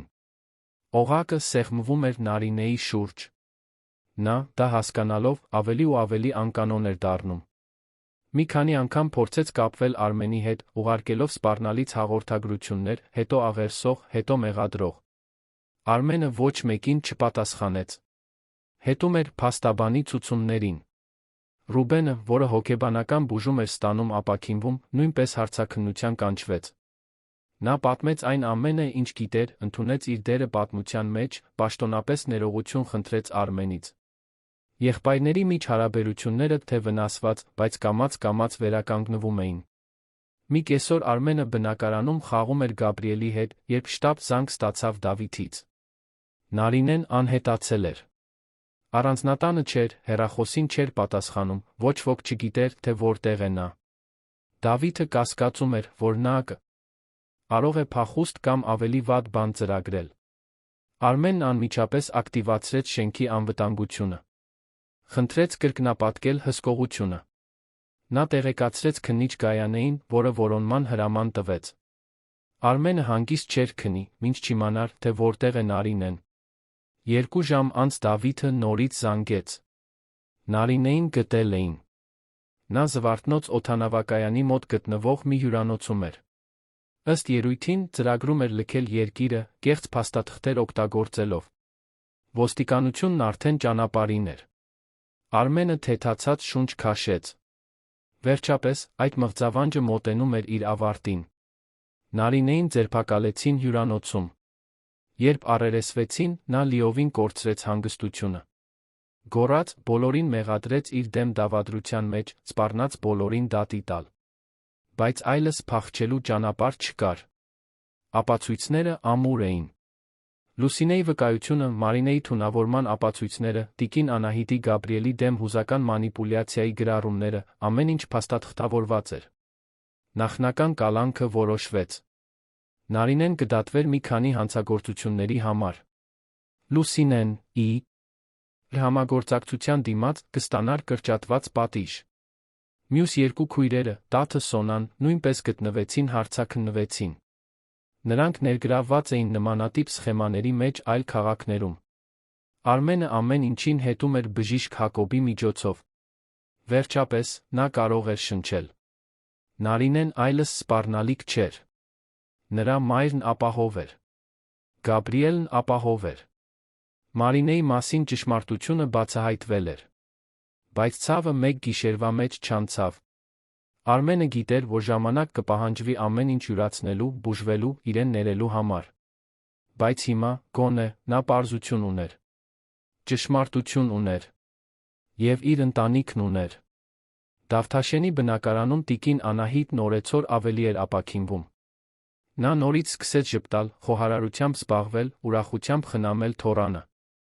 Գաբրիելը ծաղկում էր։ Ավելի շատ էր խոսում, ավելի շատ ծիծաղում, առանց վախի խաղում։ Դայակը նշում էր, որ նա լիովին այլ երեխա է թվում։ Արմենը կտրուկ կրճատեց իր աշխատանքային ժամերը։ Պատասխանատվություններ պատվիրակեց, վստահելի մենեջեր վարձեց, վերակազմակերպեց իր առաջնահերթությունները։ Հա։ Զգացավ, որ ոչ մի օգուտ չկա մասնագիտական հաջողությունից, եթե նա ներկա չէ այն մարդկանց կյանքում, ում սիրում է։ Ռուբենը նույնպես ավելի լավ էր։ Պարբերաբար թերապիայի էր մասնակցում, համեստ, բայց ազնիվ աշխատանք էր գտել, վերակառուցում էր իր կյանքը։ Նա Արմենը հաճախ էին տեսնվում։ Եղբայրների միջ հարաբերությունները թեսպիացած, բայց հիմա ավելի անկեղծ էին։ Ավելի իրական։ Նարինեի դատավարությունը նշանակված էր մի քանի ամսից։ Բժիշկ Հակոբը հավաստիացրեց, որ գործը ամուր է, որ դատապարտումը գրեթե հաստատ է։ Արմենը գիտեր, որ դատավարության ընթացքում պետք է վերապրի ամեն ինչ, բայց պատրաստ էր։ Դա կաներ Մարինեի, Գաբրիելի, իր մոր, իր համար։ Մի գիշեր, Գաբրիելին քնեցնելուց հետո, Արմենը նստեց բնակարանի պատշգամբին։ Քաղաքը տարածվում էր նրա առջ, իր լույսերով, ձայներով, բաբախող կյանքով։ Նա մտածեց այն ամենի մասին, ինչ տեղի էր ունեցել։ Թե ինչպես իր կյանքը գլխիվայր շուռ եկավ։ Թե ինչպես նա գրեթե կորցրեց ամեն ինչ։ Բայց հիմա, նայելով Երանի այդ աստղազարդ երկնքին, նա այլ բան զգաց։ Հույս զգաց։ Զգաց, որ, չնայած ամեն ինչին, ժամանակ կա վերակառուցելու։ Լինելու այն հայրը, որին Գաբրիելն արժանի է։ Լինելու այն որդին, որին տիկին Անահիտը միշտ ունեցել է։ Լինելու այն մարդը, որով Մարինեն կհպարտանար։ Արմենը խորը շունչ քաշեց ժպտաց։ Վաղուց առաջին անգամ իսկապես ժպտաց։ Մղձավանջն ավարտվում էր։ Եվ նոր կյանք էր սկսվում։ Հաջորդ ամիսները նոր առօրյա բերեցին Արմենի նրա ընտանիքի համար։ Դավթաշենի բնակարանը, որը սկզբում պարզապես ժամանակավոր ապաստան էր, վերածվեց իսկական տան։ Տիկին Անահիտը զարդարել էր հյուրասենյակը հին լուսանկարներով, բույսերով բաց գույնի վարագույրներով, որոնք թույլ էին տալիս Արին ներս մտնել։ Գաբրիելը գունավոր սենյակ էր ստացել, լի խաղալիքներով, որտեղ ժամերով խորանարդներից աշտարակներ էր կառուցում, կավիճով նկարում։ Արմենն ամեն օր վաղ էր արթնանում, բայց հիմա ոչ թե գրասենյակ վազելու համար, այլ մոր որդու հետ նախաճաշելու, լսելու Գաբրիելի շատախոսությունը իր զվարճալի երազների մասին, տիկին Անահիտի հետ օրվա ծրագրերի մասին զրուցելու։ Այդ պարզ առավոտները դարձել էին նրա առօրյայի ամենակարևոր պահը։ Աշխատանքը շարու նակվում էր, իհարկե։ Բայց Արմենը սովորել էր պատվիրակել, վստահել իր թիմին, հասկանալ, որ իր մշտական ներկայությունը հաջողության հոմանիշ չէ։ Նրա գործերը շարունակում էին բարգավաճել, գուցե նույնիսկ ավելին, քան նախկինում, քանի որ հիմա նա որոշումներ էր կայացնում ավելի պարզ մտքով, ավելի թեթ սրտով։ Ռուբենը շաբաթական առնվազն 2 անգամ գալիս էր։ Գաբրիելի համար քաղցրավենիք էր բերում, ընտանիքի հետ ընթրում էր, տիկին Անահիտի հետ զրուցում էր հին բաղադրատոմսերի մասին, որոնք նա սիրում էր պատրաստել։ Եղբայրների միջ հարաբերությունները վերակառուցվում էին ավելի ամուր հիմքերի վրա։ Արմենը լիովին ներել էր Ռուբենին։ Հասկանում էր, որ երկուսն էլ մանիպուլյացիայի զոհ էին դարձել։ Եվ հիմա, միասին, նրանք ավելի ուժեղ էին։ Նարինեի դատավարությունը տեղի ունեցավ սեպտեմբերի մի ցուրտ առավոտյան։ Երանի ընդհանուր իրավասության դատարանը մարդաշատ էր, փաստաբաններ, վկաներ, լրագրողներ, հետաքրքրասերներ շրջում էին միջանցքներով։ Արմենը ժամանեց բժիշկ Հակոբի ուղեկցությամբ, հագին համեստ կոստյում, փորձելով պահպանել հանգստությունը։ Տիկին Անահիտը պնդել էր, որ ինքն էլ գնա։ Նա ասաց, որ պետք է վերջին անգամ նայի այդ կնոջ աչքերին։ Պետք է տեսնի, թե ինչպես է նա պատասխան տալիս այն ամենի համար, ինչ արել է։ Արմենը փորձեց հետ պահել նրան, անհանգստանալով հուզական ազդեցության համար, բայց մայրը անդրդվելի էր։ Նա հիմա ավելի ուժեղ էր։ Պատրաստ էր դիմակայելու։ Ռուբենը նույնպես կանչվել էր վկայություն տալու։ Նա նյարդայնանում էր, բայց վճռական էր ճշմարտությունն ասելու։ Լուսինեն, Նարինեի քույրը, որը համագործակցել էր արդարադատության հետ, նույնպես ներկա էր։ Նա հիմնական վկան էր լինելու։ Երբ Նարինեն մտավ դատարանի դահլիճ, Արմենը կրծքավանդակում սեղմում զգաց։ Նա փոխվել էր։ Նիհար, գունատ, մազերը անփույթ հավաքած, առանց շպարի, հագին պարզ հագուստ։ Կինը, որը միշտ կարորում էր անթերի տեսքը, այժմ պարզապես իր նախկինի ստվերն էր թվում։ Նրա աչքերը սահեցին դահլիճով հանդիպեցին Արմենի աչքերին։ Մի կարճ պահ այնտեղ ինչ-որ բան կար։ Զայրո, իտ։ Զղջոմ։ Հուսահատություն։ Դժվար էր ասել։ Բայց Արմենը հայացքը չփախցրեց։ Նա վճռականորեն նայեց նրան, առանց վախի։ Այլս ուժ չկար։ Այն աչքերում, որոնք նախկինում խաբել էին իրեն։ Դատավոր Արտաշես Մելքոնյանը, 50 անց մի տղամարդ, լուրջ կեցվածքով խորը ձայնով, բացեց նիստը։ Մեղադրանքը կարդացվեց։ Դիտավորյալ թունավորում, որը հանգեցրել է մահվան։ Հուզական մանիպուլյացիա։ Խարդախություն։ Յուրացում։ Ցուցակը երկար էր։ Դատախազը մեթոդաբար ներկայացրեց ապացույցները։ Տոքսիկոլոգիական հետազոտություններ։ Գնումների գրառումներ։ Վերականգնված հաղորդագրություններ։ Վկաների ցուցմունքներ։ Փազլի յուրաքանչյուր կտոր դրվեց դատավորի երդվյալ ատենակալների առջ։ Դահլիճում բացարձակ լռություն տիրեց, մինչ ճշմարտությունը բացահայտվում էր։ Երբ հերթը հասավ տիկին Անահիտին վկայություն տալուն, նա դանդաղ վեր կացավ։ Արմենը նրան ուղեկցեց ամբիոն։ Մայրը մի փոքր դողում էր, բայց ձայնը վճռական դուրս եկավ։ Նա պատմեց ամեն ինչ։ Տառապանքի ամիսները։ Վախը։ Ստորացումները։ Թորանը անտեսված տեսնելու տանջանքը։ Արցունքները հոսում էին նրա դեմքով, մինչ խոսում էր, բայց նա չկանգնեց։ Պետք էր, որ բոլորն իմանային։ Նարինեն անտարբեր մնաց ցուցմունքի ընթացքում։ Բայց Արմենը տեսավ նրա ռքերը ամուր սեղմված սեղանի վրա։ Տեսավ գծած ծնոտը։ Նա զայրացած էր։ Ոչ թե զղջացած։ Զայրացած։ Ռուբենը վկայեց հաջորդը։ Պատմեց, թե ինչպես են իրեն մանիպուլյացիայի ենթարկել, ինչպես են օգտագործել որպես կամուրջ, որպեսզի Նարինեն հասնի Արմենին։ Նրա ձայնը մի քանի անգամ դողաց, բայց նա կարողացավ ավարտել։ Երբ վերադարձավ իր տեղը, Արմենը սեղմեց նրա ուսը, ի նշան աջակցության։ Լուսինեն ամենատպավորիչ վկան էր։ Նա մանրամասնեց այն ծրագիրը, որը քույրերը մշակել էին։ Ինչպես էին թիրախներ գտնում։ Ինչպես էին մոտենում։ Ինչպես էին զգացմունքներ, իրավիճակներ շահարկում։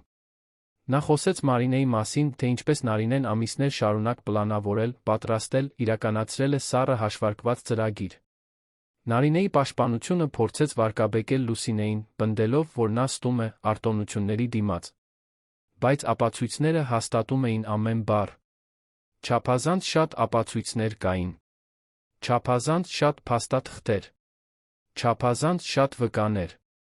Երբ Նարինեն վերջապես խոսելու հնարավորություն ստացավ, նա վեր կացավ։ Պաշտպանը նրան խորհուրդ տվեց լուռ մնալ, բայց նա անտեսեց։ Նայեց Արմենին, սկսեց խոսել։ Նրա ձայնը լի էր դառնությամբ։ Նա ասաց, որ այն ամենը, ինչ արել է, առանց պատճառի չի եղել։ Որ կյանքը իրեն սովորեցրել է, որ քնքշանքով հաշիվներ չեն փակվում։ Որ սիրով տանիք չի ապահովվում։ Որ մարդիկ անընդհատ օգտագործում են միմյանց, պարզապես ինքն այդ հարցում անկեղծ է եղել։ Ասաց, որ Արմենը միամիտ է, որ ապրում է արտոնությունների աշխարհում, երբեք չի հասկացել, թե ինչ է նշանակում գոյատելու կարիք ունենալ։ Դահլիճում լռություն տիրեց։ Արմենը լսեց նրան, չընդհատելով։ Երբ նա ավարտեց, նա խղճաց նրան։ Ոչ թե այն իրավիճակի համար, որում նա գտնվում էր, այլ այն դատարկության համար, որը կար այդ կնոջ ներսում։ Այն բանի համար, թե որքան էր նա աղավաղվել, որ այլս չէր կարողանում տեսնել վերահսկողությունից, մանիպուլյացիայից այն կողմ։ Դատավորը կարգի կոչ արեց։ Դատախազն իր վերջնական խոսքն ասաց, ընդգծելով արարքների լրջությունը։ Պաշտպանը փորձեց վերջին խաղաքարտը, վկայակոչելով հոգեբանական խանգարումներ, տրավմաների պատմություն։ Բայց արդեն շատ ուշ էր։ Երդվյալ ատենակալները հեռացան խորհրդակցելու։ Սպասումը տանջալից էր։ Արմենը, տիկին Անահիտը, Ռուբենը լուռ սպասում էին։ Բժիշկ Հակոբը ցածրաձայն խոսում էր հեռախոսով, կարգավորելով վերջին մանրամասները։ Լուսինեն մեկ այլ սենյակում էր, պաշտպանության տակ։ 2 ժամ անց երդվյալ ատենակալները վերադարձան։ Վճիռը միաձայն էր։ Մեղավոր բոլոր մեղադրանքներով։ Դատավճիռը կհայտարարվեր մի քանի օրից, բայց բոլորը գիտեին, որ այն խիստ կլինի։ Երբ դատավորը մուրճով հարվածեց, Նարինեն փակեց աչքերը։ Նրա ուսերն ընկան։ Առաջին անգամ նա իսկապես պարտված տեսք ուներ։ Աշխատակիցները նրան դուրս տարան դահլիճից։ Նա հետ չնայեց։ Արմենը գրկեց մորը։ Տիկին Անահիտը լաց եղավ, բայց դրանք թեթացման արդյունքներ էին։ Ռուբենը միացավ գրկախառնությանը։ Երեքը մնացին այնտեղ միասին, զգալով, թե ինչպես է ամեն ինչի ծանրությունը վերջապես թեթանում։ Դատարանից դուրս լրագրողները փորձեցին մոտենալ Արմենին մեկնաբանությունների համար։ Բժիշկ Հակոբը կարճ պաշտոնական հայտարարություն արեց։ Արմենը չուզեց խոսել։ Ասելու ոչինչ չկար։ Դա վրեժի կամ հաղթանակի մասին չէր։ Դա արդարության, ճշմարտության, պաշտպանության մասին էր։ Հաջորդ օրերին դատավճիռը հայտարարվեց։ Նարինեն մի քանի տարվա ազատազրկում կստանար։ Լուսինեն, իր համագործակցության դիմաց, ստացավ կրճատված պատիժ կգրեր բաց ռեժիմով։ Մյուս 2 քույրերը, տաթը Սոնան, նույնպես դատապարտվեցին իրենց համապատասխան գործերով։ Արմենն այլս չհետեց զարգացումներին։ Չէր ուզում իմանալ, թե որտեղ է Նարինեն, ինչպես է, ինչ է անում։ Այդ գլուխը փակված էր։ Ժամանակն էր առաջ նայելու։ Եվ նա հենց դա էլ արեց։ Դատավարությունից մի քանի շաբաթ անց Արմենը կարևոր որոշում կայացրեց։ Կվաճառեր առանձնատունը, որտեղ այդքան վատ բաներ էին պատահել։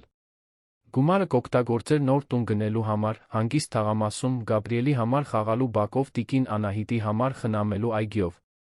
Մի վայր առանց մութ հիշողությունների։ Մի վայր իսկապես նորից սկսելու համար։ Նա կատարյալ տուն գտավ Վահագնի թաղամասի փակ համալիրում։ Դա մեկ հարկանի, ընդարձակ տուն էր, շատ բնական լույսով գեղեցիկ կանաչ տարածքով։ Գաբրիելը հիացած էր, երբ առաջին անգամ այցելեցին։ Վազեց այգով, ուրախությունից գոռալով։ Տիկին Անահիտը ժպտաց, տեսնելով թոռանն այդքան երջանիկ։ Տեղափոխությունը տեղի ունեցավ նոյեմբերի մի արոտ հանգստյան օր։ Ռուբենն օգնեց արկղեր տանել։ Հռիփսիմեն կազմակերպեց նոր խոհանոցը։ Գաբրիելի դայակը խնամքով հավաքեց տղայի սենյակը։ Եվ կամաց-կամաց այդ դատարկ տունը վերածվեց կյանքով լի տան։ Նոր տան առաջին գիշերը Արմենը պարզ ընթրիք պատրաստեց ընտանիքի համար։ Ոչ մի բարդ բան, պարզապես մակարոն սոուսով, աղցան սխտորով հաց։ Բայց սեղանը լիքն էր։ Տիկին Անահիտը, Գաբրիելը, Ռուբենը, Հռիփսիմեն, դայակը, Դավիթը, նույնիսկ բժիշկ Հակոբը եկել էին տոնելու։ Դա թեթ գիշեր էր, լի ծիծաղով, զվարճալի պատմություններով, ապագայի ծրագրերով։ Գաբրիելը քնեց բազմոցին, շատ ուտելուց հետո։ Տիկին Անահիտը նրան ծածկեց վերմակով, մնաց այնտեղ, հիանալով հանգիստ քնած թոռնով։ Արմենը շուրջը նայեց։ Նայեց այն մարդկանց, ովքեր մնացել էին իր կողքին ամենադժվար պահերին։ Հսկայական երախտագիտություն զգաց։ Բարձրացրեց գինու բաժակը, գենաց ասաց. Նոր սկզբի համար։ Ընտանիքի համար։ Սիրո համար, որը հաղթահարում է ամեն ինչ։ Բոլորը բարձրացրին իրենց բաժակները, միասին խմեցին։ Հաջորդ ամիսները բուժման ամիսներ էին։ Արմենը սկսեց թերապիայի հաճախել։ Պետք էր յուրացնել այն ամենը, ինչ տեղի էր ունեցել, գործ ունենալ այն մեղքի զգացման հետ, որը դեռ կրում էր, սովորել ներել իրեն։ Հոգեբանը, բժշկուհին ունեն, համբերատար ուշադիր էր։ Օգնեց նրան հասկանալ, որ նա չէր կարող կանխատեսել։ Որ արել է լավագույնը, ինչ կարող էր, ունեցած տեղեկություններով։ Որ կարևորն այն էր, թե ինչպես արձագանքեց, երբ իմացավ ճշմարտությունը։ Տիկին Անահիտը նույնպես թերապիայի էր հաճախում։ Նա ֆիզիկապես լավ էր ապաքինվում, բայց հուզական հետքերը դեռ այնտեղ էին։ Ժամանակի պատշաճ բուժման շնորհիվ նա նորից դարձավ այն ուժեղ ուրախ կինը, որը միշտ եղել էր։ Նորից սկսեց պատրաստել իր հատուկ ուտեստները, տնկել իր ծաղիկները, Գաբրիելի համար քնելուց առաջ պատմություններ պատմել։ Գաբրիելը առողջ երջանիկ էր մեծանում։ Հաճախում էր տան մոտ գտնվող մի մանկապարտեզ, որտեղ շատ ընկերներ էր ձեռք բերել։ Շփվող, քնքուշ, էներգիայով լի երեխա էր։ Արմենը դիտում էր նրան այգում խաղալիս, զգում էր, որ սիրտը տաքանում է։ Իր որդին լավ էր։ Չնայած ամեն ինչին, լավ էր։ Ռուբենը ավելի լավ աշխատանք գտավ, մտածում էր նորից սովորելու մասին։ Նա պարբերաբար այցելում էր ընտանիքին, դարձել էր ներկա հոգատար քեռի։ Գաբրիելը պաշտում էր, երբ քեռի Ռուբենը գալիս էր, միշտ ինչ-որ նոր խաղով կամ խենթ պատմությունով։ Մի կեսօր Արմենը Գաբրիելի հետ այգում օճառի պղպջակներով էր խաղում, երբ նրա բջջայինը զանգեց։ Անհայտ համար էր։ Նա տատանվեց, բայց պատասխանեց։ Մյուս կողմից մի կանացի բարի ձայն ներկայացավ որպես բժշկուհի Սիրանուշ, հիվանդանոցի սոցիալական աշխատողը։ Նա զանգում էր իմանալու, թե ինչպես են։ Արմենը ժպտաց։ Ասաց, որ լավ են, շատ լավ։ Պատմեց նոր տան, տիկին Անահիտի ապաքինման, Գաբրիելի երջանիկ մեծանալու մասին։ Բժշկուհի Սիրանուշը հուզվեց։ Ասաց, որ հաճելի է տեսնել երջանիկ ավարտով դեպք։ Որ նա ուրախ է նրանց համար։ Արմենը շնորհակալություն հայտնեց։ Շնորհակալություն այն ամենի համար, ինչ նա արել էր, որ հավատացել էր նրանց, որ օգնել էր պաշտպանել իր ընտանիքը։ Բժշկուհի Սիրանուշը հրաժեշտ տվեց, ամենայն բարիք մաղթելով։ Արմենը դրեց հեռախոսը, վերադարձավ Գաբրիելի հետ խաղալուն։ Դեկտեմբերին Արմենը նոր տանը ամանորյա երեկույթ կազմակերպեց։ Հրավիրեց բոլորին, ովքեր կարող էին եղել այդ դժվար ժամանակահատվածում։ Դավիթին, նրա կնոջը, բժիշկ Հակոբին, նրա ընտանիքին, բժշկուհի Սիրանուշին, նույնիսկ Լուսինեին հրավիրեցին։ Նա վերականգնում էր իր կյանքը, ազնվորեն աշխատում, փորձում էր քավել իր մեղքը։ Տունը լի էր մարդկանցով, ամանորյա զարդարանքներով, ուտելիքով, երաժշտությամբ։ Գաբրիելն այնքան նվերներ ստացավ, որ չգիտեր, թե որտեղից սկսի։ Տիկին Անահիտը փայլում էր, բոլորին ընդունելով ջերմ գրկախառնություններով։ Ընթրիքի ժամանակ Արմենը ուշադրություն խնդրեց։ Ոտքի կանգնեց, Գաբրիելը գրկին, հուզիչ ելույթ ունեցավ։ Շնորհակալություն հայտնեց ներկա յուրաքանչյուր մարդու։ Ասաց, որ մի քանի ամիս առաջ ինքը կորած էր, կույր, խորտակվում էր ստի մեջ։ Բայց մոր սիրո ընկերների համառության, լուրջ մասնագետների արդարության շնորհիվ նա կարողացավ ժամանակին արթնանալ։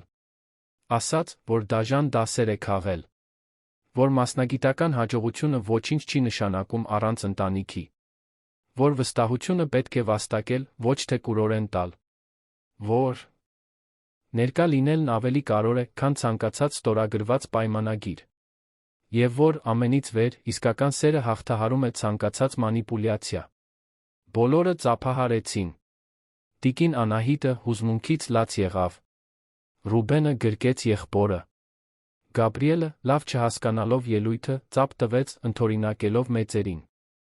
Դա հատուկ ամանոր էր։ Վերացննդի ամանոր։ Հաջորդ տարվա սկզբին Արմենն արեց վերջին բանը, որը պետք է աներ։ Գնաց գերեզմանատուն, որտեղ Մարինեն էր։ Նա խուսափում էր գնալ այնտեղից, երբ ամբողջ ճշմարտությունը բացահայտվեց։ Վախենում էր, որ չի կարողանա դիմանալ ցավին։ Բայց հիմա պատրաստ էր։ Ծնկի իջավ տապանակարի առջ։ Մաքրեց տերները, որոնք ընկել էին մարմարի վրա։ Թարմ ծաղիկներ դրեց։ Եվ խոսեց նրա հետ։ Ներողություն խնդրեց, որ չի նկատել։ Որ չի պաշտպանել։ Որ թույլ է տվել այդ կնոջը մտնել քանդել ամեն ինչ։ Բայց նա խոստացավ, որ կհոգա Գաբրիելի մասին։ Որ կմեծացնի նրան սիրով, ուշադրությամբ, ներկայությամբ։ Որ պատմություններ կպատմի նրա մասին, թե որքան հիանալի էր նա, որքան սիրող էր, որքան հրաշալի մայր կլիներ։ Գաբրիելը կմեծանա, ճանաչելով Մարինեին, թեկուզ ոչ հիշողությունների, այլ այն պատմությունների միջոցով, որոնք Արմենն ու տիկին Անահիտը կպատմեն։ Նա մնաց այնտեղ 1 ժամ։ Զրուցելով, լաց լինելով, առաջին անգամ իսկապես հրաժեշտ տալով։ Երբ վեր կացավ, ավելի թեթ զգաց։ Կարծես մի բեռ ընկած լիներ ուսերից։ Կյանքը շարունակվեց։ Եվ ամեն օր մի փոքր ավելի լավ էր դառնում։ Արմենն էլ ավելի կրճատեց իր աշխատանքային բեռը։ Սկսեց ամեն օր Գաբրիելին դպրոցից վերցնել։ Տանը ճաշում էր տիկին Անահիտի հետ։ Հանգստյան օրերին որդուն տանում էր այգի, կինո, լողափ։ Հիշողություններ էր ստեղծում։ Լավ, երջանիկ հիշողություններ, որոնք մի օր Գաբրիելը կհիշի կժպտա։ Տիկին Անահիտը նորից սկսեց հաճախել եկեղեցու ձեռագործության խմբակ։ Նոր ընկերություններ ձեռք բերեց։ Նոր տանը կեսօրվա թեյախմություններ էր կազմակերպում, որտեղ ընկերուհիները հավաքվում էին զրուցելու ծիծաղելու։ Նա նորից կենդանի էր։ Ամբողջական։ Ռուբենը ծանոթացավ Կարինե անունով մի բարի աղջկա հետ։ Նա ուսուցչուհի էր, սիրում էր գրականություն, քաղցր ժպիտ ուներ։ Ռուբենը սիրահարված էր, առաջին անգամ, առողջ հարաբերություն մեջ։ Կարինեին բերեց ընտանիքի հետ ծանոթանալու, բոլորը նրան շատ սիրեցին։ Գաբրիելը նրան տիկին Կամի էր կոչում։ Մարտի մի առոտ շաբաթ օր Արմենը բակում Գաբրիելի հետ օճառի պղպճակներով էր խաղում, երբ տղան ծիծաղի միջով մի բան ասաց, որը ստիպեց Արմենի սիրտը կանգնել։ Գաբրիելն ասաց, որ երջանիկ է, որ հավանում է այդ տունը, որ հավանում է ամեն օր հայրիկի հետ խաղալը։ Արմենը ծնկի իջավ, գրկեց որդուն։ Արցունքները հոսեցին նրա դեմքով։ Երախտագիտության արցունքներ։ Թեթացման։ Սիրո։ Գաբրիելը փոքրիկ երեխայի իր ուժով պատասխանեց գրկախառնությանը։ Այդ պահին Արմենն իմացավ, որ արժեր։ Որ ամբողջ ցավը, ամբողջ պայքարը, ամբողջ տանջանքն արժեր։ Որովհետև հիմա, վերջապես, նրանք լավ էին։ Նրանք ապահով էին։ Նրանք երջանիկ էին։ Արմենի, տիկին Անահիտի Գաբրիելի պատմությունը կատարյալ պատմություն չէր։ Դա սխալների, ցավի, մանիպուլյացիայի խաբեության պատմություն էր։ Բայց դա նա նոր սկզբի, քաջության, սիրո պատմություն էր, որը դիմանում է ուժեղանում դժվարությունների դիմաց։ Դա իրական պատմություն էր։ Մարդկային։ Եվ ամենից վեր, հուսադրո։ Որովհետ, ի վերջո, կարորը ոչ թե այն էր, ինչ կորցրել էին, այլ այն, ինչ նվաճել էին։ Միասնական ընտանիք, իսկական տուն, եւ այն համոզմունքը, որ միասին կարող են դիմակայել ցանկացած փոթորկի։ Արը պայծառ շողում էր այդ մարտյան կեսօրին։ Գաբրիելը ծիծաղում էր, հետապնդելով օդում սավառնող գունավոր պղպջակները։ Տիկին Անահիտը պատուհանից դիտում էր, ժպտալով։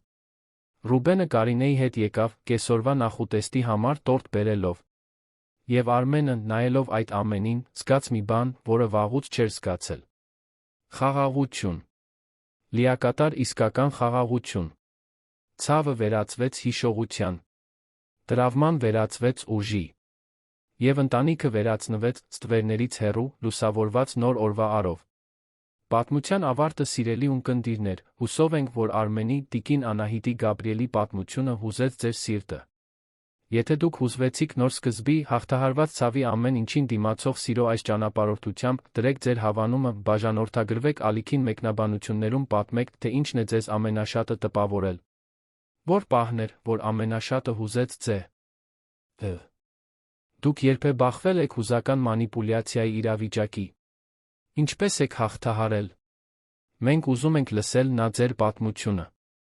Ամեն օր մենք բերում ենք այսպիսի լարված պատմություններ, որոնք բացահայտում են մարդկային հոգու ամենախորը կողմերը, պատմություններ, որոնք մեզ ստիպում են մտածել ընտանիքի, սիրո, ներման նոր սկզբի մասին։ Դուք մենակ չեք այս ճանապարհորդության մեջ։ Մենք այստեղ ենք ամեն օր նոր պատմությամբ, որը կարող է ձեզ ոգեշնչել, մխիթարել կամ ստիպել կյանքին այլ կերպ նայել։ Սպասում ենք ձեզ հաջորդ թողարկմանը, ավելի շատ հուզմունքով, ավելի շատ դրամայով, ավելի շատ հոգին հուզող պատմություններով։